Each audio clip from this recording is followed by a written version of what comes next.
इटावा कथावाचक मामले में लोक गायिका नेहा सिंह राठौर ने बीजेपी पर बड़ा हमला बोला है। क्या कुछ कहा है इस वीडियो में हम आपको बताएंगे। नमस्कार, 4 PM पर आप सभी का स्वागत है। इटावा के दांदरपुर गांव में कथावाचक मुकुटमणि यादव और उनके साथी संत सिंह यादव से बदसलूकी का मामला तूल पकड़ता जा रहा है। इस पर जमकर सियासत भी हो रही है।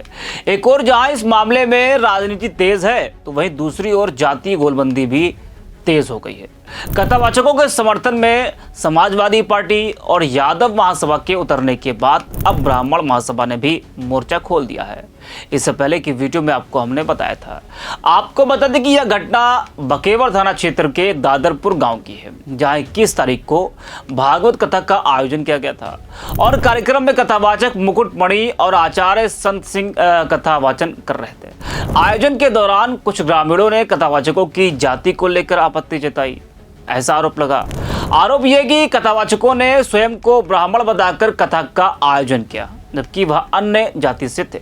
इसी विवाद ने तूल पकड़ा और कुछ लोगों ने कथावाचकों के साथ मारपीट शुरू कर दी। जी हाँ, और इतना ही नहीं, उनकी इच्छा के विरुद्ध उनके बाल भी काट दिए गए और इस अमानवीय कृत्य का वीडियो किसी ने बना लिया, जो कि सोशल मीडिया पर तेजी से वायरल हो गया। इसके बाद तेजी से इस पर सियासत हो गई।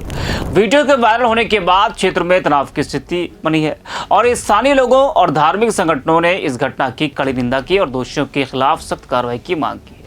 आपको बता दें कि वरिष्ठ पुलिस अधीक्षक ब्रजेश कुमार श्रीवास्तव ने मामले को गंभीरता से लेते हुए सोशल मीडिया मॉनिटरिंग सेल को तत्काल कार्रवाई के निर्देश दिए। वहीं इस मामले को लेकर जमकर सियासत हो रही है। विपक्ष के तमाम दल हैं वो बीजेपी पर बड़ा आरोप लगा रहे हैं और विपक्ष के नेता कह रहे हैं कि इस सरकार में जो है वो पीडीए का अपमान हो रहा है। जो दलित पिछड़े अल्पसंख्यक हैं उनका अपमान तेजी से हो रहा है और सरकार रोक नहीं पा रही है। जी हाँ, आपको बता दें कि पुलिस ने तेजी से कार्रवाई की और 4 आरोपी आशीष, उत्तम और प्रथम उर्फ मनु और वही निक्की, इनको गिरफ्तार कर लिया है। इनमें निक्की पर कथावाचकों के बाल जबरन काटने का आरोप है। वही इस मामले में लोक गायिका नेहा सिंह राठौर ने बड़ा हमला बोला है। नेहा ने अपने एक्स अकाउंट पर एक लंबा चौड़ा पोस्ट कर इटावा और ओडिशा घटना का जिक्र कर लिखा है कि उत्तर प्रदेश और ओडिशा, इन दोनों राज्यों में भाजपा की सरकार है और दिल्ली में तो अपने सिंदूर लाल जी बैठे ही हुए हैं। ऐसे में अब सवाल यह कि इस तरह की घटनाओं के लिए असली जिम्मेदार कौन है? भाजपा का दलित और पिछड़ा विरोधी चरित्र या उन राज्यों का खराब लॉ एंड ऑर्डर?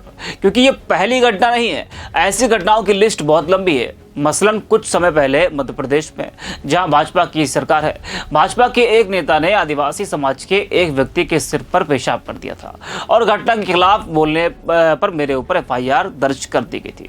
मुझे जानना है कि इस तरह की घटनाएं भाजपा शासित राज्यों में इतनी अधिकता से कैसे हो जाती हैं। मुझे जानना है कि क्या किसी पिछड़े वर्ग के व्यक्ति द्वारा कथावाचन करना कोई अपराध है? अगर अपराध है तो उसके लिए भारतीय न्याय व्यवस्था में क्या प्रावधान है? कथावाचक के मान मर्दन के लिए जिम्मेदार लोगों को सजा मिलने की कितनी संभावना है?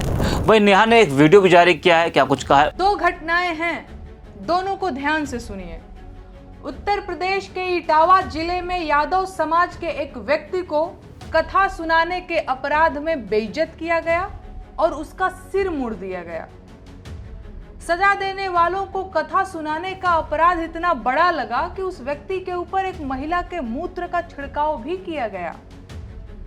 ये दुष्कृत्य कथा वाचन पर एकाधिकार समझने वाले लोगों ने किया।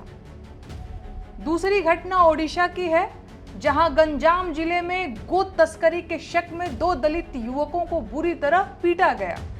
उनका आधा सिर मुड़वाया गया, उन्हें घुटनों के बल रेंगने, घास खाने और नाली का पानी पीने के लिए मजबूर किया गया। उत्तर प्रदेश और ओडिशा, इन दोनों राज्यों में भाजपा की सरकार है और दिल्ली में तो अपने सिंदूरी लाल जी बैठे ही हुए हैं। ऐसे में अब सवाल यह है कि इस तरह की घटनाओं के लिए असली जिम्मेदार कौन है?